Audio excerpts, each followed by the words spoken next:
Bonjour, aujourd'hui on se retrouve pour une nouvelle vidéo et aujourd'hui on se retrouve pour un nouveau book haul. Et cette fois il va être un peu gros parce que je suis à la bourre. Je suis un peu en retard et puis au mois de mai il y a mon anniversaire, alors j'aurai peut-être des livres. Et du coup ça sera encore pire. Donc on va faire plus gros que d'habitude parce que sinon ça ira pas. Et on commence tout de suite avec Catabasis. Alors vous l'avez peut-être vu dans mes précédentes vidéos parce que je l'avais mis juste ici. C'est de R.F. Kuang, donc son tout nouveau roman. Sachant que j'en ai pas encore lu d'elle. J'en ai un autre dans ma palle qui est Babel. Il est là. Et que j'ai pas encore lu. Je sais plus trop. Je crois qu'on me l'avait offert. Je sais plus. Mais ouais, ça m'intéresserait bien de lire cette année au moins un de ses livres. Parce que j'entends beaucoup parler d'elle, en bien surtout. Et ça me donne très très envie. Ensuite on passe sur Hera de Jennifer Saint. Alors vous le savez sûrement que j'aime beaucoup les réécritures mythologiques de cette autrice. J'avais adoré Ariane. Electre un peu moins, mais j'avais aussi apprécié.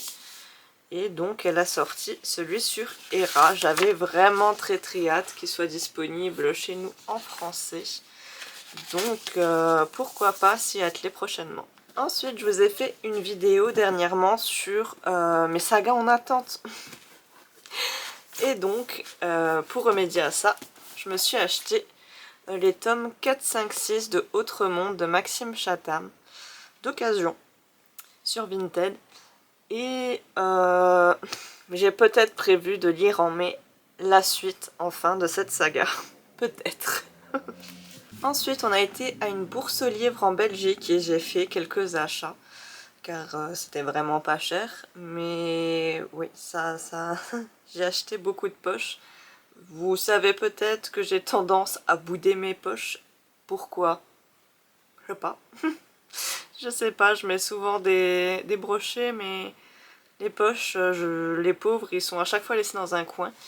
Donc on espère que ceux-là partiront plus vite. Et on commence avec Tous nos jours parfaits de Jennifer Niven. Je l'avais vu passer chez une booktubeuse, je ne sais plus laquelle, ça date un peu maintenant. Et elle avait vraiment bien aimé. Après, ça me fait un peu peur parce que ça touche des thèmes avec lesquels j'ai beaucoup de mal. Je vais vous lire le résumé. Un matin, sur le toit du lycée, Finch sauve Violette. À moins que ce soit Violette qui sauve Finch. Instable et excentrique, fasciné par la mort, il s'est toujours senti différent des autres. Violette, de son côté, avait tout pour elle, mais un drame lui a fait perdre pied et elle s'est isolée, submergée par la culpabilité. Retrouveront-ils ensemble le goût de vivre? On s'attend pas à ce que ça soit joyeux, du moins pas au début, peut-être à la fin, qui sait. Mais ouais, il me fait un peu peur. Ensuite, je me suis trouvé les tomes, il me semble que c'est les 2, 3, 4 de La Villa aux étoffes de Anne Jacobs. J'avais déjà le tome 1 et là j'ai trouvé les suivants. Ils étaient pas très chers, je crois qu'ils étaient à 2,50 unités, il me semble. Donc je me suis dit pourquoi pas les prendre maintenant. Et je crois qu'il m'en manquera 2, mais je suis plus très sûre. Parce que j'avoue que je suis un peu perdue avec mes sagas et les nombres de tomes qu'elles font. Ensuite, je me suis pris la contrebasse de Patrick Süskind. C'est une pièce de théâtre en réalité, il me semble. Oui, ça a l'air. C'est écrit très gros. Mais vraiment, il est tout petit et écrit vraiment, vraiment très très gros. Donc, ouais, pourquoi pas. Sachant que j'ai prévu de lire Le Parfum, donc pourquoi pas le découvrir dans un autre genre, pardon, après Le Parfum. Ensuite, je me suis pris Le Cri de Nicolas Beuglet. Alors celui-là est un peu abîmé, mais ça va en soi. Celui-là, j'en ai beaucoup entendu parler. Comme quoi, cette saga est fantastique et qu'il faut absolument la lire. Donc, ça sera peut-être chose faite prochainement. Bon, il y a de la neige dessus, donc je vais peut-être pas le lire tout de suite. Ensuite, je me suis pris La goûteuse d'Hitler de Rosella Postorino. C'est un livre historique, donc oui, je l'ai pris. Mais après, j'ai vu sa note sur Livre Addict et je me suis dit, ouh là là là là. Et donc ça me fait un peu peur, on verra bien. Parfois, je suis pas vraiment en accord avec les notes, hein, même souvent. Mais ouais, quand généralement la note est basse, c'est pas pour rien.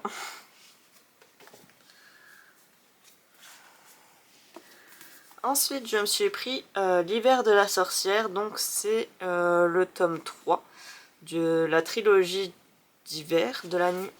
Oui, je ne sais plus le nom de la trilogie. Il n'est pas marqué.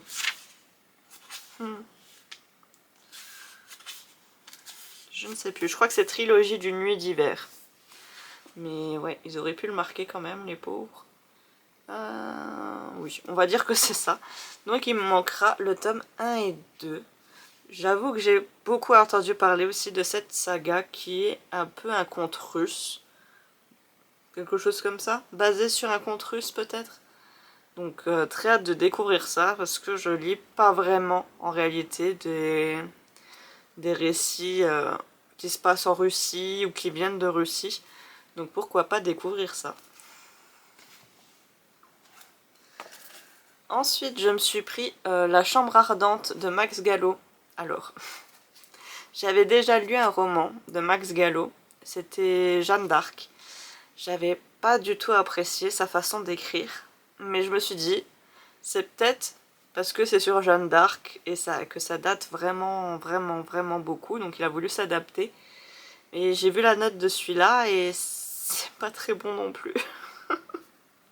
Donc en soi il est tout petit, mais j'espère que j'apprécierai plus que Jeanne d'Arc. Il est aussi écrit très gros. Donc on verra bien, mais ça me fait un peu peur parce que je veux réessayer l'auteur, mais si le deuxième me plaît pas, je suis pas sûre d'en essayer un troisième. Ensuite, je me suis pris La mort du roi de Songor de Laurent Godet. Je ne savais pas de quoi ça parlait. J'ai lu le résumé à la Bourse aux livres et je me suis dit, pourquoi pas. Après, aucune idée de si ça va me plaire réellement. Je vais vous lire le résumé. Dans une antiquité imaginaire, le vieux Tsongor, roi de Masaba, souverain d'un empire immense, s'apprête à marier sa fille. Mais au jour des fiançailles, un second prétendant surgit. La guerre éclate, c'est Troie assiégée, c'est Thèbes livrée à la haine. Le monarque s'éteint, son plus jeune fils s'en va parcourir le continent pour édifier 7 tombeaux à l'image de ce que fut le vénéré et aussi le haïssable roi Tsongor. En soi, je pense que ça me plaira. On va y croire. Mais ouais, je sais pas, il m'a un peu intriguée à la Bourse aux livres. Ensuite, je me suis pris les tomes 1 et 2. Là aussi, j'ai pas le nom de la saga. Bref. Donc le premier, je crois que c'est celui-là, La vérité sur l'affaire Harry Kéber. Et ensuite l'affaire Alaska Sanders. Si c'est pas ça, c'est l'inverse. Enfin bon. Donc c'est de Joel Dicker. Il en manque un du coup, c'est une saga en 3 tomes. Et je m'étais dit pourquoi pas. J'ai pas encore lu du coup La disparition de Stephanie Meyer, mais je vais m'y atteler parce que c'est dans mon challenge de lire un auteur de chaque région du monde. Et là, ça valide la Suisse, donc pourquoi pas lire cela après. Ensuite, je me suis pris L'amie prodigieuse, tome 3 de Elena Ferrante. J'ai le tome 2. Donc là, j'ai les tomes 2 et 3, qui sont tous les deux des livres d'occasion d'ailleurs. Il me manquera le 1 et 4. J'espère pouvoir les trouver d'occasion aussi. Surtout que franchement ça va au niveau de l'état. Très hâte de pouvoir commencer cette saga où j'ai entendu vraiment beaucoup de bien. Ensuite je me suis pris Call Me By Your Name de André Assiman, peut-être.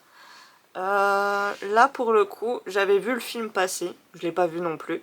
Mais je m'étais dit pourquoi pas lire le livre et après on verra bien si je regarderai si je regarderai le film avec mon chéri.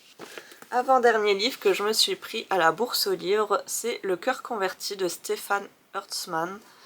J'ai vu que c'était un thriller historique et j'aime beaucoup ça. En fait, quand on mixe le genre thriller avec autre chose, genre fantasy, fantastique, historique, j'aime beaucoup. Donc, je vais vous lire le résumé, par peur de me tromper. Par amour pour David, la belle Vigdis renonce à ses privilèges de jeune noble chrétienne et se convertit au judaïsme. Mais en ce début de XIe siècle, en France, leur union fait scandale. Pour vivre librement, tous deux s'enfuient et trouvent refuge dans un village du sud. Alors qu'ils se croient saufs, les croisés, de plus en plus nombreux sur la route de Jérusalem, sèment mort et destruction dans leur sillage. Inspirée de faits réels, cette histoire d'amour tragique est aussi un grand roman contemporain, celui d'une femme en exil guidée par l'espoir. Franchement, il m'a donné envie. Dernier livre que j'ai pris là-bas, et c'est Le meilleur des mondes de Aldous Huxley. Lui, très connu. Donc je voulais le lire depuis très longtemps. J'espère de tout cœur qu'il me plaira. Parce que vraiment, je veux le lire depuis hyper longtemps. Et je l'ai enfin trouvé d'occasion. Donc pourquoi pas se le donner à lire prochainement, peut-être en juin. Autre achat Vinted, je me suis pris les tomes 1, 2 et 3 de Belladonna de Adeline Grace. C'est ça? Adaline Grace. Donc le tome 1, le tome 2 et le tome 3. J'avais très envie de découvrir cette saga, qui est plutôt populaire quand même, et qui m'a vraiment donné envie. Après, j'espère franchement qu'elle me plaira, hein, parce que je les ai vraiment achetés tous d'un coup. Je sais qu'il y a un autre tome tout petit, mais il me semble qu'il est sorti qu'en relié, et du coup, je le veux pas en relié, je le veux comme les autres. Ensuite, je me suis pris L'année de la sauterelle de Terry Ice. Je ne sais pas trop comment ça se dit. C'est un pavé. Un pavé en poche. Donc peut-être potentiellement que je vais mettre très longtemps à le sortir de la palle. Me connaissant, ça serait pas étonnant. Mais ouais, il m'a fait plutôt envie. Je vais vous lire le résumé, parce qu'il est très court. Pour un agent de la CIA envoyé sur le terrain, les frontières n'ont plus d'importance. L'objectif est de s'infiltrer, d'accomplir sa mission et de quitter la zone par tous les moyens. Dans certaines régions hostiles, aux confins du Pakistan, de l'Iran et de l'Afghanistan, la violence est la seule voie pour survivre. Or, lorsque l'exfiltration d'une source cruciale conduit l'agent à croiser la route d'un terroriste qu'on disait mort, c'est la sécurité de tout l'Occident qui est menacée. Donc ouais, pourquoi pas. J'en avais jamais entendu parler. Après, je me renseigne pas trop vraiment sur les thrillers. Ni les policiers d'ailleurs. Mais pourquoi pas essayer en vrai. Ensuite, il y a fort longtemps, je vous l'avais jamais mis en book haul, je me suis pris les légions les légions. Les liaisons dangereuses de Laclos. Pierre Choderlos, Laclos je crois. Parce que j'avais une version. J'avais la version des romans éternels. J'avais commencé à lire et tout en bas, avec un petit astérix, il y avait marqué « On a potentiellement revisité le texte en enlevant des bouts parce que c'était chiant. » Grosso modo, c'était écrit ça. Et j'étais en mode « Comment ça, t'as enlevé des bouts tu peux m'expliquer ?» Donc ça m'a pas trop plu. J'ai donc acheté cette version-là et j'ai revendu les romans éternels en me disant « Ça sert à rien de les garder. » Parce que de toute façon, ils étaient très critiqués niveau traduction. Et si en plus ils enlèvent des bouts, ça va pas le faire. Ensuite, je me suis pris le Twisted Tale sur Le Roi Lion, donc soyez prêtes. C'est donc et si Nala devait faire confiance à Scar. Donc pour ceux qui ne connaissent pas, c'est les Disney mais modifiés avec un élément de l'histoire. Donc là pour le coup, ça va être plutôt intéressant, sachant que j'adorais ce Disney quand j'étais gamine. Donc très hâte de le découvrir. Ensuite, celui-là vous avez dû le voir partout, vous en avez peut-être marre de le voir. Peut-être que moi aussi. La révolte de la reine de Morgane Moncombe. Forcément je le voulais, vous le savez, j'aime les romans historiques, même si apparemment c'est pas des faits avérés. Donc elle a créé un roman sur base un peu d'histoire. Bon, pour moi rien d'alarmant hein, en vrai. Enfin, rien d'alarmant. Ça dépend des fois. Si Si vraiment c'est abusé, oui, bon, je tique un peu, mais sinon, pourquoi pas. Donc j'espère qu'il me plaira parce que j'ai vu beaucoup de personnes ne pas l'aimer. Comme quoi c'était un peu lent, que ça leur avait pas trop plu. Après, j'aime plutôt bien les récits lents venant de moi. Oui, c'est assez rare que je trouve un livre lent. Et même quand il est lent, j'apprécie quand même l'histoire, donc on verra bien. Mais du coup, ça me fait très peur de le lire. Ouais, j'espère que je serai dans les gens qui l'ont apprécié. Ensuite, mon chéri m'a choisi ce livre. C'est La mariée était en rouge de Thomas Stipsitz. Donc je crois que c'est du Cozy Mystery. Ouais, la nouvelle Cozy Mystery à mourir de rire. Il me l'a principalement acheté parce qu'on se marie bientôt. Oui, pourquoi pas en soi. Donc je ne sais pas trop de quoi ça parle du coup. Mais ouais, ça a l'air sympa. Après, il me semble que la saga s'appelle... Ah, je sais plus. Je ne sais plus. Je l'ai vu, c'est un nom interminable. Le gang... Le gang des petites vieilles au foulard, quelque chose comme ça. Il me semble que c'est un truc comme ça, mais... Pas sûr. Mais ouais, du coup, il me l'a plutôt acheté pour le clin d'œil de regarde, bientôt on se marie, ça pourrait donner ça. Oh, j'espère que non quand même. Parce que je sais pas si c'est la mariée qui meurt, mais ouais, ça serait agréable que ça se passe mieux que ça quand même. Ensuite, j'ai pris les tomes 2 et 3 de La Pierre de Vie. Donc c'est un livre que je vous avais montré, qu'au final j'ai pas encore lu, mais bientôt, promis. Et c'est donc les tomes 2 et 3. Vu que c'est une très vieille saga, impossible de trouver les tomes dans la même version que j'avais. Donc je les ai pris un peu au hasard en me disant ça fera quand même l'affaire. Et puis en vrai, ça me dérange pas plus que ça pour les sagas de ce genre. Et tout dernier livre, il me semble, c'est Aliénor, la reine des lions de Mireille Camel. Oula. Je crois que le chien fait tomber quelque chose. C'est pas très grave, je pense que mon chéri va gérer. Alors, donc là c'était un livre offert. Voilà. Non, tu veux pas? Si. C'était un livre offert pour 2 achetés, 1 offert. J'avais pris celui avec l'agent de la CIA, l'année de la sauterelle, et un autre.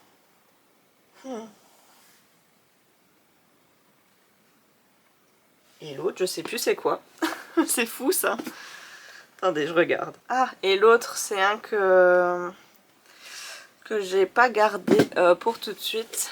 Donc si, je l'ai gardé, mais il est autre part parce que je pourrais pas le lire tout de suite. C'est La sage-femme d'Auschwitz. Je crois que c'est la saga là. Et que du coup, j'ai pris le tome 2 parce que... oui, c'est ça. Donc moi, c'est la sage-femme de Berlinger. C'est la sage-femme de Berlinger. Et donc, il faudra que je m'achète le tome 1 pour pouvoir commencer cette saga. Je la voulais depuis quelques temps. Et puis, je me suis dit, oh, prends le tome 2. De toute façon, tu liras le tome 1. Et il y a de fortes chances qu'il te plaise. Après, j'ai un peu de mal à sortir des livres qui sont sur les guerres mondiales. Parce que c'est un peu proche de nous, donc ouais, j'ai beaucoup de mal. Surtout quand c'est des faits réels, mais bon, on verra bien. Donc je crois que c'est tout, je vous ai tout présenté. Ça fait beaucoup. Ça fait beaucoup, mais on espère que prochainement ça se calmera. Après, c'est potentiellement ma faute. On a quand même été en Belgique à une bourse aux livres. Après, de base, on n'a pas été que pour ça là-bas. Mais ouais. Ça fait vraiment énorme. Dites-moi en commentaire si vous aussi vous êtes acheté des livres dernièrement. Et sur ce, je vous dis à bientôt.